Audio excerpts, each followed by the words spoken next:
Now, Prince Harry is reportedly very sad that Prince Archie and Princess Lilibet are missing out on life with the rest of their family, and that the extensive family network that their cousins are enjoying, while his children aren't. King Charles had been warned not to make the request. The risks were too great, the divisions too deep, and the possibility of another royal humiliation impossible to ignore. But inside a private room at Clarence House, the monarch pushed every warning aside. With his voice unsteady and a photograph resting beside his hand, Charles delivered a heartbreaking plea. He wanted to see Archie and Lilibet, not as a king issuing an order, but as a grandfather afraid that time was slipping away. Before we go deeper into what this really means for the royal family, make sure to subscribe so you don't miss a single update. Charles knew the decision could reopen wounds the family had tried to contain. Clarence House, his official London residence, had hosted meetings, but this one offered no protection. Camilla sat beside him while a private secretary waited, pen ready, unsure whether he was witnessing a family request or another royal crisis. The king placed 2 photographs of Archie and Lilibet between them. His hand stayed on the images as he instructed the secretary to contact Prince Harry and arrange an in-person meeting. Camilla watched his expression tighten. She reached toward him, but he drew the photographs closer and said he could no longer accept being absent from the children's lives. Charles did not speak about titles, security, succession, or public appearances. Succession means the legal order determining who inherits the throne, yet even that immense question seemed distant beside his grief. He said Archie was growing up without knowing him, while Lilibet might remember him only as a face in an official portrait. The words landed heavily, because they revealed the fear beneath the request. Time was not waiting for the monarchy to heal. William had warned him the previous evening during a private telephone call. The prince urged his father not to act without firm conditions, fearing another approach could trigger new demands, public pressure, or confrontation with Harry and Meghan. Charles understood the danger. A rejection could weaken him, while acceptance could reopen disputes the palace had never resolved. The private secretary hesitated before lifting his pen. Charles noticed. He leaned forward and repeated the instruction with force. Harry was to receive a personal message from his father, not a formal communication from the crown, the institution representing the sovereign and the monarchy's official authority. Then the telephone rang. William had requested an urgent meeting before the message was sent. He intended to challenge the decision face to face. Charles had spoken as a grieving grandfather, but his eldest son was preparing to answer as the future king, and between them stood a family wound neither man could safely ignore. The conflict was not simply between a king and his heir, it was between 2 fathers carrying different memories of the same family collapse. Charles saw 2 grandchildren disappearing into a distance he could no longer tolerate. William saw his father walking toward a confrontation that had already wounded the monarchy once before. Both believed they were protecting the family. Both feared history repeating itself. And neither man understood how deeply the other had been changed by Harry's departure. Charles felt the loss in ordinary moments. Birthdays passed without laughter. Holidays arrived without voices filling the room.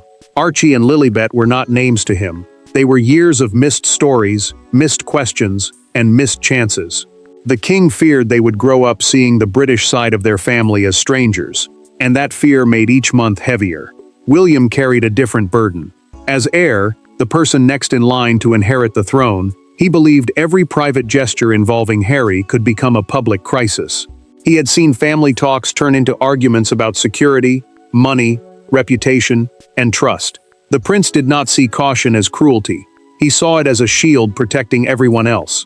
Catherine noticed the strain during breakfast at Adelaide Cottage. William read the same message repeatedly, then set down his untouched cup. He told her that Charles had decided to approach Harry. She heard frustration, but she also heard fear. The future king believed his father was not ready to survive another rejection. Catherine chose her words carefully. She told him that a grandfather's grief could not be managed like a palace emergency. William answered that the matter had stopped being private when the fallout began affecting the crown, his children, and the monarchy's stability. Catherine did not argue, but she reminded him that protection without compassion could become another kind of damage. Harry faced conflict. He wanted Archie and Lilibet to understand their heritage, yet he mistrusted the institution surrounding his father. Meghan shared that fear.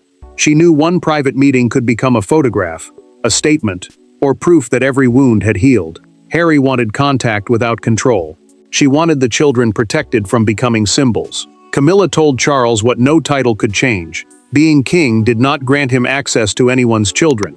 He absorbed the words, then said he would meet Harry without cameras, courtiers, ceremony, or announcement. When William learned how much his father was willing to surrender, his concern deepened. The plea had exposed what each person feared losing, but its true cause lay in one private moment months earlier, when Charles realized his grandchildren were slipping beyond his reach. Every royal rupture has a moment that later feels inevitable. For Charles, it came during a birthday telephone call that lasted less than 4 minutes. He had expected to hear his grandson's voice. Instead, the conversation became careful, formal, and painfully controlled. By the time the call ended, the king understood that he was no longer waiting for the family to heal. He was watching childhood pass without him, and that realization became the point of no return. Charles had arranged the call through Harry for Archie's birthday. He had chosen a gift and prepared a story from his son's childhood, hoping the boy would laugh. The monarch expected something simple: a greeting, a few questions, perhaps one memory strong enough to bridge the distance. Harry answered with caution. Archie was surrounded by guests, he explained, and the timing had become difficult. The Duke of Sussex, a royal title given to him by the monarch, kept his tone polite, but every sentence felt measured. Charles asked whether the gift had arrived and whether Lilibet was nearby. His son answered briefly, avoiding the subjects that had divided them. Then laughter broke through the line. Charles stopped speaking. He listened as though the sound might bring Archie closer, but the moment vanished. Harry said he needed to return to the celebration. The king asked whether another call could happen later that day. No time was promised. The conversation ended. Silence filled the room. Charles remained seated with the telephone in his hand until a courtier entered to collect briefing papers.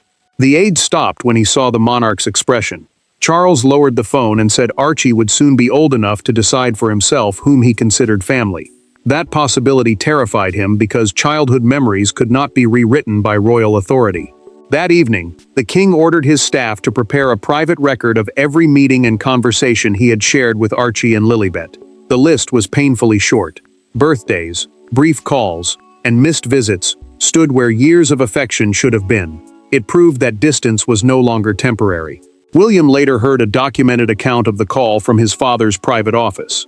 The prince urged Charles not to react impulsively, warning that emotional appeals could become pressure over security, accommodation, and official status. Charles listened and waited. Then Lilibet's birthday arrived. The monarch wrote a message, crossed out the formal opening, and finally accepted that greetings were no longer enough. He would ask for a real meeting. That missed birthday became the wound Charles could no longer conceal, and when William entered Clarence's house, father and son were ready to confront their deepest fears. William entered the room with no aides beside him, and no prepared statement in his hand.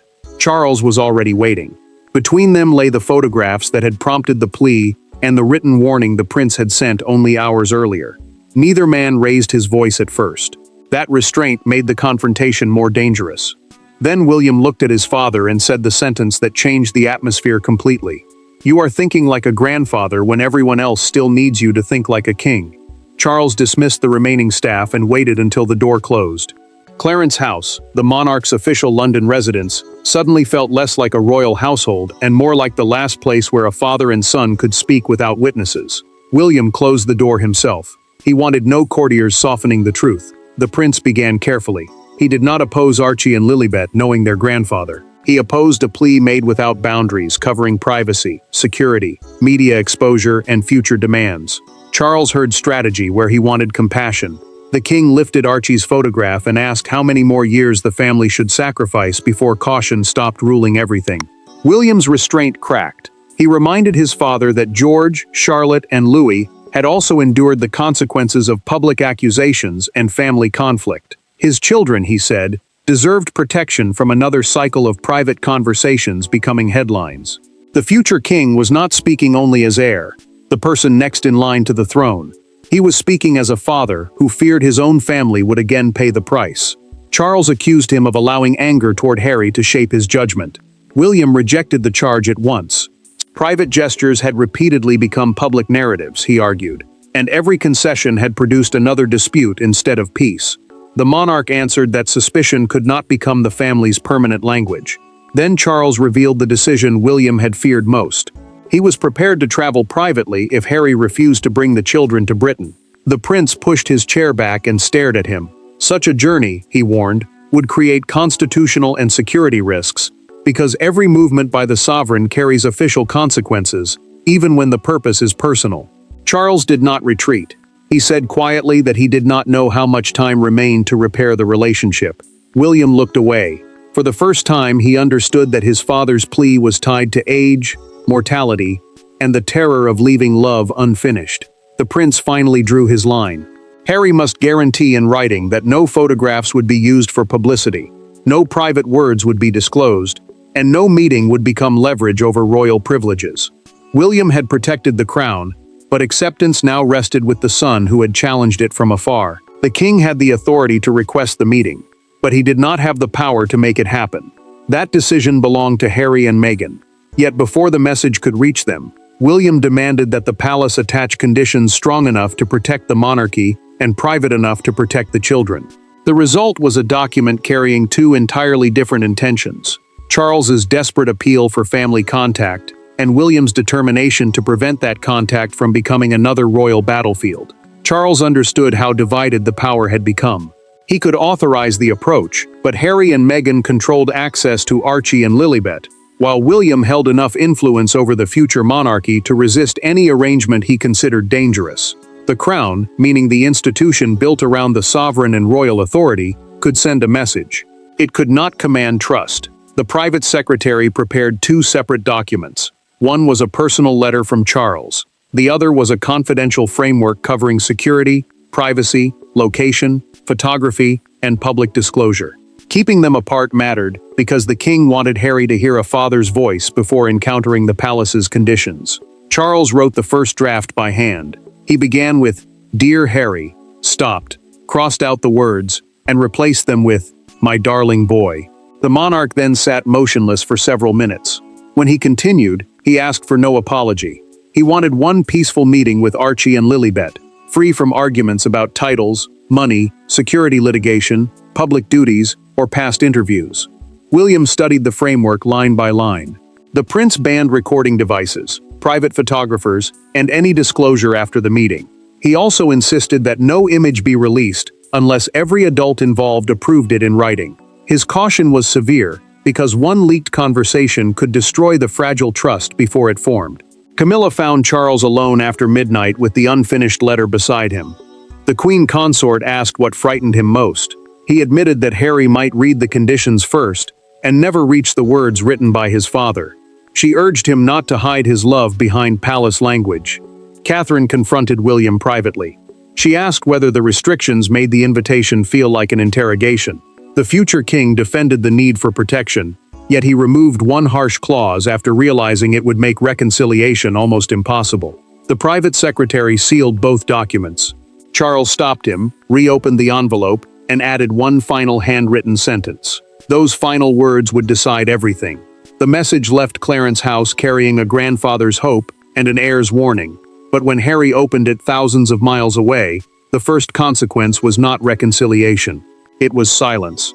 Hours passed without an answer, then an entire day.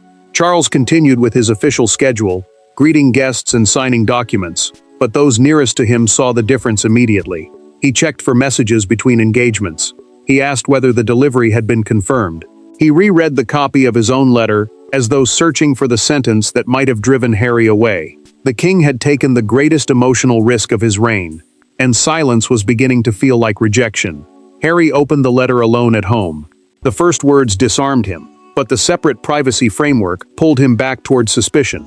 It covered recordings, photographs, disclosure, and security, turning a family appeal into something that still carried the weight of the institution surrounding his father. He read every line twice before showing the papers to Meghan. Meghan watched his expression change when he reached the handwritten sentence at the end. Charles had written that he could not bear Archie and Lilibet learning, years later, that pride stopped their grandfather from asking to see them. She saw Harry grip the page, fold it carefully, and leave the room without answering. His silence was not indifference. It was grief mixed with anger, and hope he no longer trusted. Charles received confirmation that the documents had arrived, but nothing followed. During an afternoon briefing, the monarch lost his place, looked toward the private secretary, and asked whether a reply had come. The aide said no. The king closed the folder and stared ahead, unable to hide what the silence was doing to him. William heard the same update and felt no victory. Catherine found the prince beside a window with his phone in hand, debating whether to contact his brother. She asked what stopped him. He admitted that one wrong sentence could harden the divide forever. Camilla urged Charles to wait. William warned against sending another message. The monarch heard caution as another command to remain still while his family disappeared. When a staff member placed a briefing inside the hour reserved for a possible video call, Charles struck it from the royal diary, the official schedule of the sovereign's duties, and ordered that the time remain free. Late that evening, Harry finally responded. He accepted nothing, rejected nothing, and requested one private conversation with his father. No aides, no William, no palace representative. Charles read the message twice, then pressed the phone against his chest, as Camilla watched him realize the door had opened at last. The silence had not destroyed the possibility of reunion. It had stripped away the institution, leaving father and son alone with the words they had avoided for years, only just enough together. For the first time in years, there would be no spokesman shaping the language, no advisor taking notes, and no future king standing between them. Charles sat alone before the call began. Harry did the same. When the connection opened, neither man spoke immediately. The monarch had prepared sentences, explanations, and assurances, but he abandoned them all. He looked directly at his son and said only, "I miss you, and I do not want the children to inherit what happened between us." Harry held his father's gaze and agreed that nothing would be recorded or released. The private video call carried no official status, meaning it was a family conversation rather than an act of royal business. That mattered because every earlier exchange had been trapped beneath arguments about the palace, the press, money, protection, and loyalty. Charles spoke first. He admitted that he had allowed those battles to swallow the relationship. This time, the king wanted only to discuss Archie, Lilibet, and the slow rebuilding of trust. He asked for no apology. He demanded no public gesture. He simply asked whether the children could begin knowing him. Harry answered with painful honesty. Archie had started asking about Britain, castles, and why his grandfather appeared on television. Lilibet recognized Charles from photographs, yet she did not understand the family bond behind the face. The words struck deeply because the monarch realized his grandchildren knew his public image better than his voice. Charles lowered his eyes and removed his glasses. He said he did not want to be introduced as a sovereign, the person who serves as Britain's head of state. He wanted the children to hear his stories, laugh at his memories, and understand that his affection existed beyond titles. Harry then challenged William's conditions. He understood the need for privacy, but he refused to let Archie and Lilibet enter an environment where they were treated as threats to the family's reputation. The king accepted the criticism. He offered to remove the framework's formal appearance, while keeping its protections as a shared promise. No photographs, no recordings, no publicity, no negotiations over titles, security, or money. Harry finally opened the door. Archie and Lilibet would join a private video call before any journey was arranged. If they felt safe, an in-person meeting would follow at a neutral residence. Charles ended the call with tears in his eyes, then contacted William. The prince listened and agreed to support the plan, but insisted that the first step belong entirely to the children. The agreement had survived the palace. Then the plea leaked, and a private wound became a national judgment before either man could prepare for the storm ahead. By sunrise, the secret was no longer contained. The king's plea had reached the front pages, television studios, palace gates, and millions of homes. Yet the reaction was not the triumphant royal spectacle some expected. It was quieter, more personal, and far more divided. Some saw a monarch risking his dignity for family. Others saw an institution attempting to reclaim two children it had barely known. Then one specific image appeared, and the entire debate changed direction. Charles stared from the front page beside 5 words. "Let me be their grandfather." The newspaper showed no crown, ceremony, or royal triumph. It showed a tired man carrying private grief in public. That mattered because the story had begun as a dispute over the crown, the institution representing the sovereign and royal authority, but the image reduced everything to one painful human question. Outside Buckingham Palace, a small crowd gathered near the gates. Some held British flags, others stood in silence. One woman placed two children's drawings beside a handwritten message saying that no child should inherit a family feud. The gesture spread across television screens and shifted public feeling toward the grandchildren caught between two divided households. A national broadcaster described the crisis as a struggle between the duty to protect the crown and the duty to repair a family. The phrase prevented Charles and William from being reduced to hero and villain. Viewers understood the king's loneliness, yet many also defended Harry's right to protect Archie and Lilibet from public pressure. William saw the headline while entering a morning engagement. The prince stopped, read it twice, and realized his warning had been turned into an accusation that he wanted to keep his father away from the children. He instructed his office not to attack Harry or brief against the Sussex household. Instead, the future king approved a short statement saying every child's welfare must come before public argument. Harry reacted with anger when the leak reached him. Charles called immediately and denied authorizing any disclosure. The king's voice remained steady, but his fear was clear. One public betrayal could destroy the agreement before the children appeared. Harry listened, then chose not to withdraw. He and his father reaffirmed that the private call would proceed without announcement, recording, or official statement. That evening, Charles sat before a secured screen and waited. When Archie and Lilibet finally appeared, the monarchy vanished from the moment. The king smiled, struggled to speak, and managed one simple word: hello. The world had spent the day deciding who was right, but the true verdict now belonged to two children, who carried none of the blame. Archie spoke first. Lilibet watched cautiously from beside him. Charles smiled, but briefly no words came. The king, who had addressed nations and stood before crowded halls, suddenly struggled to greet his own grandchildren. Then he lifted a storybook he had kept from Harry's childhood and began reading. The tension that had divided palaces, households, brothers, and continents did not vanish in that instant. But something more important happened. The children were no longer strangers to their grandfather. Charles expected the call to last minutes. Instead, Archie asked about horses, castles, and what his father had been like as a boy. The monarch answered gently. Lilibet moved closer to the screen, studied him, and asked why he was wearing a tie at home. He laughed, removed it, and introduced himself again as simply Grandpa Charles. Harry remained nearby without directing the exchange. He watched his father speak with a warmth buried beneath years of anger, public duty, and institutional conflict. Meghan stayed close. She saw that no photograph was taken, no statement was prepared, and no palace official entered the room. The boundaries they had demanded were being respected. Charles called William after the conversation ended. The prince did not apologize for his warning because the risks had been real. Instead, he told his father that caution and compassion did not need to remain enemies. His conditions had protected the meeting, while the king's persistence had made it possible. William later sent Harry a private message confirming that he would not obstruct an in-person visit. The brothers did not repair every wound, but they agreed that Archie, Lilibet, George, Charlotte, and Louis must not inherit the weight of their father's conflict. That agreement mattered, because childhood should not become battleground for adult pride.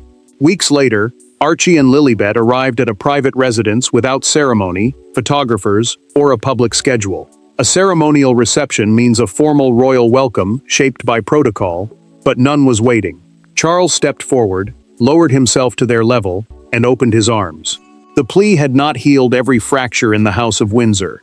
The royal family descended through Britain's ruling line. It achieved something smaller and more powerful. Harry learned that boundaries did not require permanent separation. William learned that protecting the crown sometimes meant allowing compassion to enter where strategy could not. Charles reclaimed what authority alone could never command. The king had not won a royal battle. He had prevented pride from becoming a family inheritance and earned the chance to become their grandfather. Thanks for watching. Please don't forget to like and subscribe, and we will see you in next one.